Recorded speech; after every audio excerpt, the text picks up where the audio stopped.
சின்னநாகப்புடி கிராமத்தில் ஒரே இரவில் 4 வீடுகளில் கொள்ளை. 4 வீடுகளில் கொள்ளை முயற்சி. ஊர் மக்கள் திருடர்கள் பயத்தில் அச்சம்.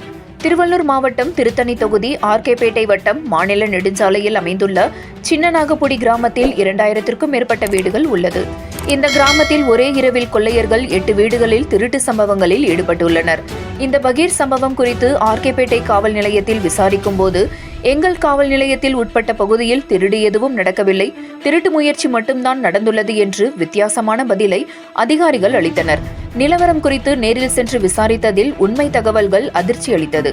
மேற்கண்ட அந்த கிராமத்தில் மாநில நெடுஞ்சாலையில் உள்ள முன்னாள் ஓய்வு பெற்ற ஆசிரியர் ஆனந்த வடிவேல், அவரது மனைவி சாந்தி ஆகியோர்கள் வசித்து வந்துள்ளனர். இவர்கள் வீட்டில் நள்ளிரவு பின்பக்க கதவை உடைத்து உள்ளே சென்ற கொள்ளையர்கள் வீட்டில் அனைத்து இடங்களிலும் கொள்ளையடிக்க தேடி பார்த்து எதுவும் கிடைக்காததால் தூங்கிக் கொண்டிருந்த ஆனந்த வடிவேலை உருட்டுக்கட்டையால் தாக்கி அவரது மனைவி கழுத்தில் இருந்த 5 சவரன் தாலிச்சங்கிலியை பறித்துக் கொண்டு அவரையும் கடுமையாக முறையில் தாக்கிவிட்டு தப்பி ஓடி உள்ளனர் திருடர்கள். இதேபோல் அதே கிராமத்தில் 2 கிலோமீட்டர் தள்ளி வரிசையாக உள்ள வீடுகளான கணபதி என்பவரது வீட்டிற்குள் கொள்ளையர்கள் நுழைந்துள்ளனர். கணபதி அவர் கல்யாணத்திற்கு வெளியூர் சென்றுள்ளார். வீடு பூட்டப்பட்டுள்ளது தெரிந்து கொண்ட திருடர்கள் அவர் வீட்டில் சென்று உள்ளே இருந்த 20,000 பணத்தை கொள்ளையடித்து சென்றுள்ளனர். இந்த வீட்டிற்கு நேரெதிரில் உள்ள கஜேந்திரன் என்பவர் பெங்களூரில் வசித்து வருகிறார். வாரத்தில் 3 முறை இந்த வீட்டிற்கு வருவார். தற்போது இவர் வீட்டில் இல்லாததை தெரிந்து கொண்ட திருடர்கள் இவரது வீட்டிற்குள் சென்ற கொள்ளையர்கள் இவரது வீட்டு பீரோவில் இருந்த சிறு சிறு நகைகள் 2 சவரன் மற்றும் பணம் 12,000 ரூபாய், வெள்ளி கொலுசு ஆகியவற்றை கொள்ளையடித்து சென்றுள்ளனர். இதனைத் தொடர்ந்து அங்கிருந்து சிறிது தொலைவில் உள்ள முன்னாள் ராணுவ வீரர் வெங்கடேசன் இவர் வெளியூருக்கு சென்றிருந்தார். இதனை தெரிந்து கொண்ட கொள்ளையர்கள் இவரது வீட்டை உடைத்து இவரது வீட்டிற்குள் இருந்த ரூபாய் 5,000 பணத்தை கொள்ளையடித்து சென்றுள்ளனர் கொள்ளையர்கள். ஒரே இரவில் 7 சவரன் நகை, 37,000 ரூபாய் பணம் மற்றும் வெள்ளி பொருட்களை கொள்ளையடித்து சென்றுள்ளனர். மேலும் இதேபோல் இதன் அருகில் இருந்த வெளியூருக்கு சென்றிருந்தவர்கள் 4 வீடுகளில் கொள்ளையர்கள் திருட முயற்சி செய்துள்ளனர். ஆனால் அந்த வீடுகளில் எதுவும் இல்லாததால் திருடர்களின் கொள்ளை முயற்சி தோல்வியடைந்துள்ளது.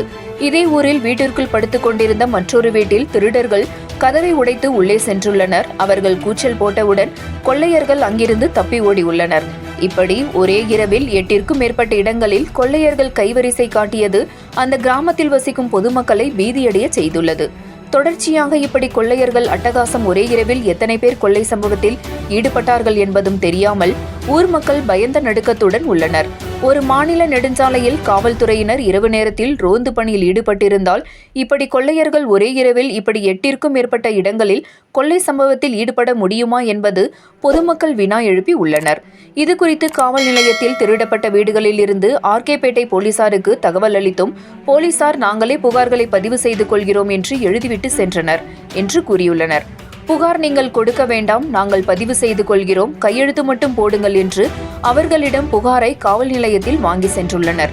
தற்பொழுது திருட்டு சம்பவங்களை நடக்கவில்லை என்று போலீசார் கூறுவது அந்த திருட்டு போன வீடுகளில் உள்ள பொதுமக்கள் கடும் கோபத்துடன் போலீசார் மீது அதிருப்தியை தெரிவித்துள்ளனர்.